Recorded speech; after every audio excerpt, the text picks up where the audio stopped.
It wasn't our best practice. I think what we have to do is find a way to make sure everyone understands the level of commitment it's going to take for us to get what we want to get. And sometimes those are hard lessons to learn. Now, we got good work done, but I didn't like the way it started and I didn't like the way it ended. You know, and a game is about starting fast and finishing strong. And we didn't demonstrate that tonight. And I think that, you know, that's going to happen. If you just let it happen and don't apply lessons to it, then you're making a mistake. And what we try to do is apply lessons, and sometimes, like I said, they're hard lessons. But there's a lot of good stuff going on, but sometimes when there's negatives, you got to point it out and you got to move through it. So that's what we'll do. A couple injuries you saw, I don't have any updates on them. You know, I don't know. Hopefully Jake's okay. I don't think it's real serious. The preliminary is it's not real serious, so, but I'll let you know tomorrow. Hopefully he doesn't need anything more than just a day or two, but we'll see. So other than that, kind of camp stuff. So the two freshmen were out here too? Yeah, and Sharp's coming in tomorrow. Yeah, you know what? We've had some injuries. You're allowed to have 105. We're going to bring him in and let him get to work, you know, and see where they're at. Now they've got to go through the acclimatization period of 5 days. Today for those two would be number one. So they've got to go tomorrow without pads, and then go shoulder pads, and full pads on their 5th day. So I know they're excited to be up here, and I'm excited to see him work. And Sharp was in Texas. Is that why he's? He was in Texas, and he's getting a flight in today. It was something I've been thinking about for a couple days, and with bodies going down and knowing that we could have 105.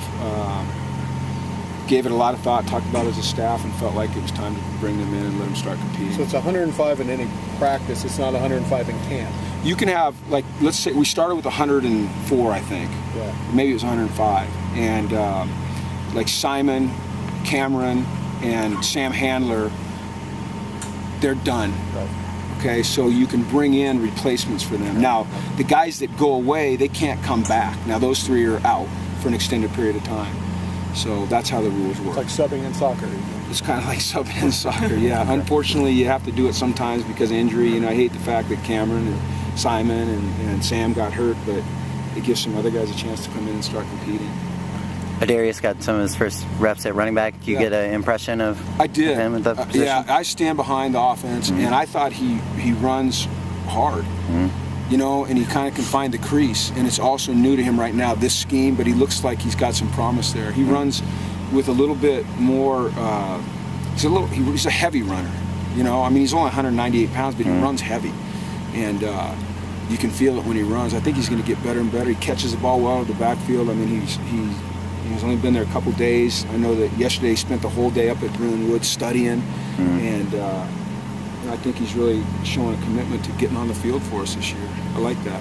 When you say run heavy, you mean like low center of gravity? Yeah, or like he drops power? He gets, you know, they say that term, gets behind his pads. You know, he can bend his knees, bend at the hip, you know, get his weight kind of behind his pads. And, you know, you feel him when he's running.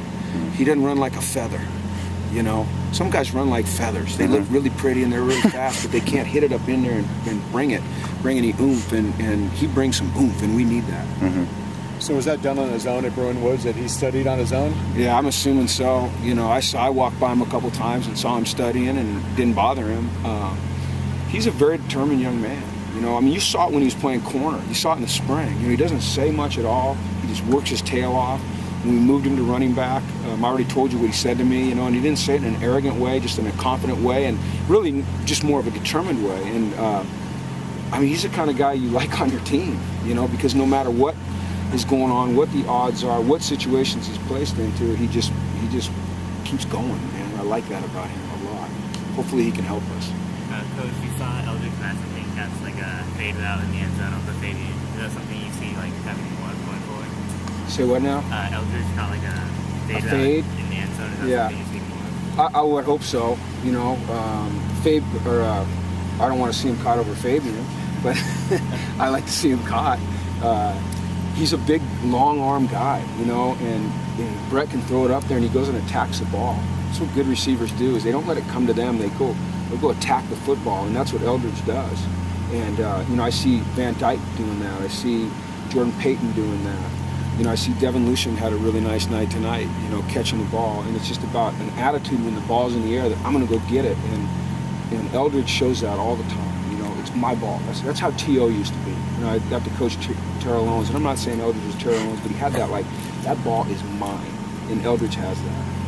I know you're talking about how you wanted to see consistency out of Eldridge. Do you feel like you've seen that at least through a week? I mean, I know that's not that long, but... You know, early in the week, he was kind of struggling a little bit, but the last 3 or 4 practices, I mean, I think he's really catching the ball consistently. He's running great routes. He's competing well. I think he's really taking a step. You know, I need to see him take another step. You know, and I think he will. That's the kind of attitude he has. That's the kind of work ethic he has. Is it just us, or does Kenny Young look like a veteran, like he knows what he's doing? Like an NFL linebacker? He just seems like he knows what he's doing. Yeah, Kenny's a good player. You know, we moved him up to first team today.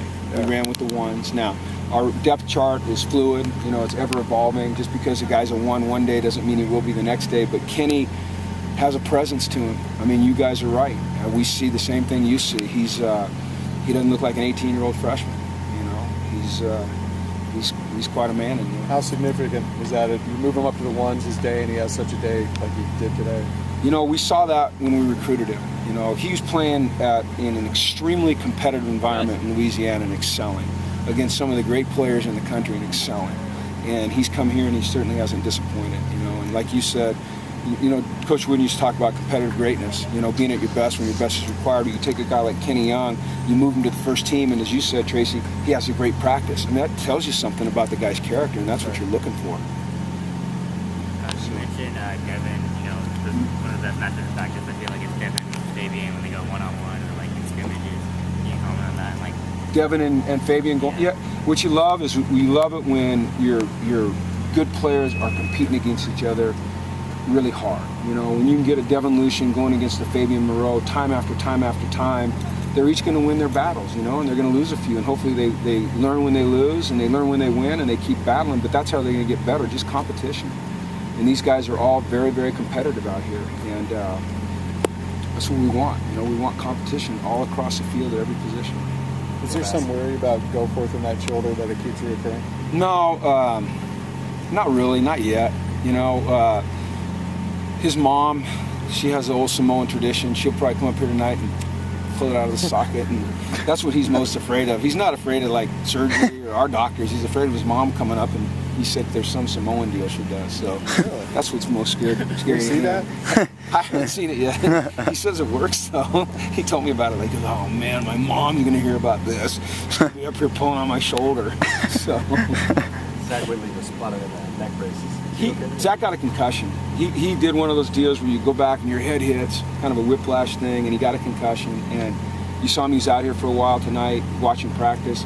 As you guys know from our history, anytime there's a head injury or head or neck or back, spine, we're going to be very careful. And hopefully he's back out here in the next day or two. But right now we just got to make sure that he's healthy 100% before we put him back out here with the head. Is that Marcus Rios too?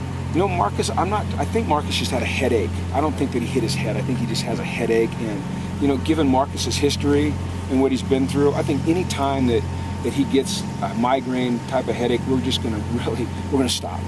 And we're going to make sure that he's okay. That's the right thing to do with Marcus. But he didn't take a shot to the head or anything like that. So.